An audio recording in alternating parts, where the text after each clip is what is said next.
Sr. Presidente. Sra. Ministra, no que diz respeito ao subsídio de desemprego, registamos as suas declarações a dizer que concordou com o PCP na alteração do prazo de garantia, mas altera o prazo de garantia com uma perspectiva. Primeiro, é só durante um período de um ano, o que é errado, e segundo, esta alteração não pode ser desenquadrada de um conjunto de alterações que o PCP propôs.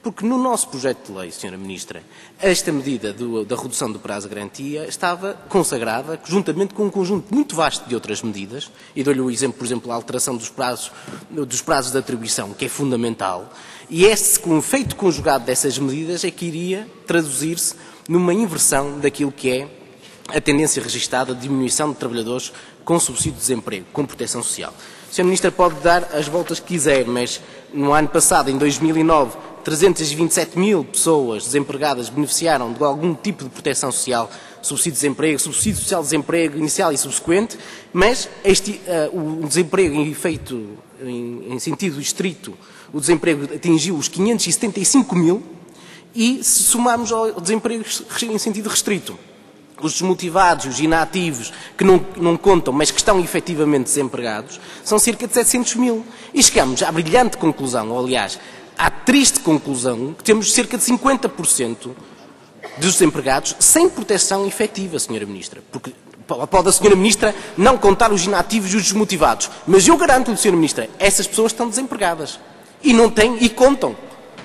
E contam para efeitos de proteção social, ou deveriam contar para efeitos de proteção social. Dizer-lhe também o seguinte, e portanto era urgente alterar as regras de atribuição de subsídio de desemprego. Dar-lhe uma outra questão pendente da primeira ronda. A dívida à Segurança Social cobrada em 2008. Finalmente temos dado 368 milhões. Muito bem, Sra. Ministra. Então, 368 milhões em 2008 e vem aqui anunciar como uma grande meta para a cobrança de 2010 400 milhões de euros, quando a dívida à Segurança Social são 3.262 milhões de euros.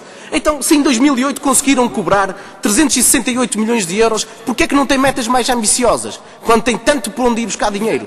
Tem 3 milhões de euros, 3 mil milhões de euros para ir buscar de dívida, mais 3 mil milhões, Sra. Ministra. Porquê é que apresenta uma meta? É que na segunda-feira passada, quem a ouviu, Sra. Ministra, pensava 400 milhões de euros é a grande meta de cobrança da dívida. Então, Sra. Ministra, em 368 em 2008, porquê é que não tem uma postura mais otimista e uma meta mais otimista? Pessoas com deficiência, Sra. Ministra. Não sei se ainda temos Secretária de Estado ou não registro novamente o facto de não estar presente a Sra. Secretária de Estado, mas está a Sra. Ministra, e isso é que é importante, dizer-lhe. Página 291 do relatório. Reforço ao apoio social, apoio à ativação profissional e uma nova prestação social. São metas anunciadas um pouco pelo relatório e pelo Orçamento de Estado. Sra. Ministra, esta nova ação social, onde é que está o dinheiro no Orçamento de Estado? O que é que pretende realmente fazer? Sra. Ministra, emprego, pessoas com deficiência, é fundamental combater o desemprego entre as pessoas com deficiência. Cota de emprego na administração pública. A Sra. Ministra tutela a área das pessoas com deficiência. Que medidas vai tomar para que a administração pública cumpra, de uma vez por todas, a cota de emprego na administração pública? Dou-lhe um exemplo, Sra. Ministra, que é um escândalo nacional.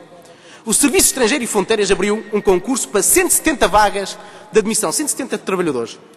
Sabe qual é a cota para pessoas com deficiência? 0, Sra. Ministra. Nenhuma pessoa com deficiência é referida no concurso. Isto é um escândalo, é uma violação à lei e é um contributo que o Governo dá para a não empregabilidade das pessoas com deficiência, Sra. Ministra. Diga lá se vai resolver este problema em concreto e se vai obrigar os seus colegas do Governo a tomar medidas para cumprir a cota para as pessoas com deficiência no que diz respeito aos concursos públicos. Benefícios fiscais ilegitimamente retirados em 2006. Sra. Ministra, houve um saldo positivo de 28 milhões de euros. Pretende ou não redistribuir, repor esta verba que foi ilegitimamente retirada? Por fim, diversas questões, Sra. Ministra. Deu uma entrevista numa revista sábado, em que diz lá, a revista, a crónica, diz explique lá melhor.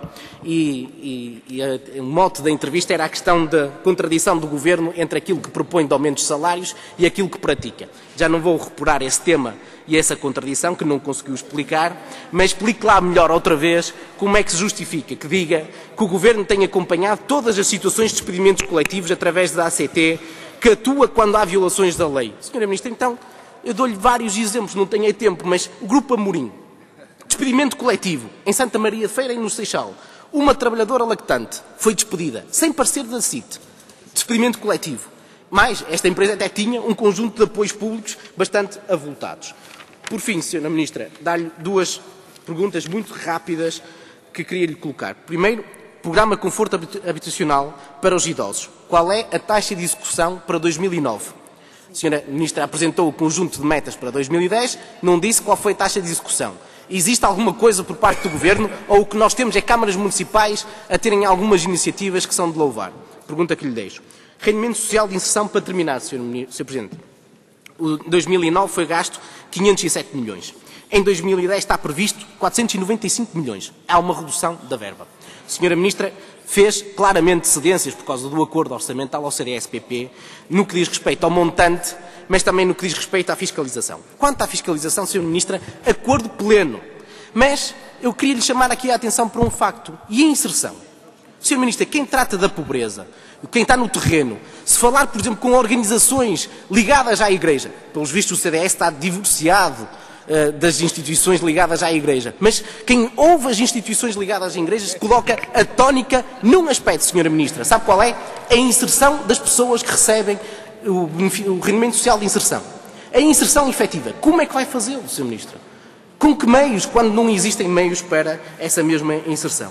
Sra. Ministra, nós queremos aqui repudiar aquilo que é o combate do CDS-PP contra o rendimento social de inserção. É preciso fiscalizar e moralizar a prestação.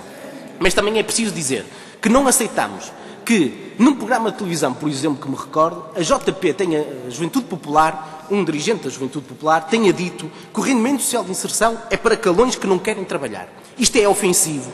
Isto é uma saga contra o rendimento social de inserção que é inaceitável.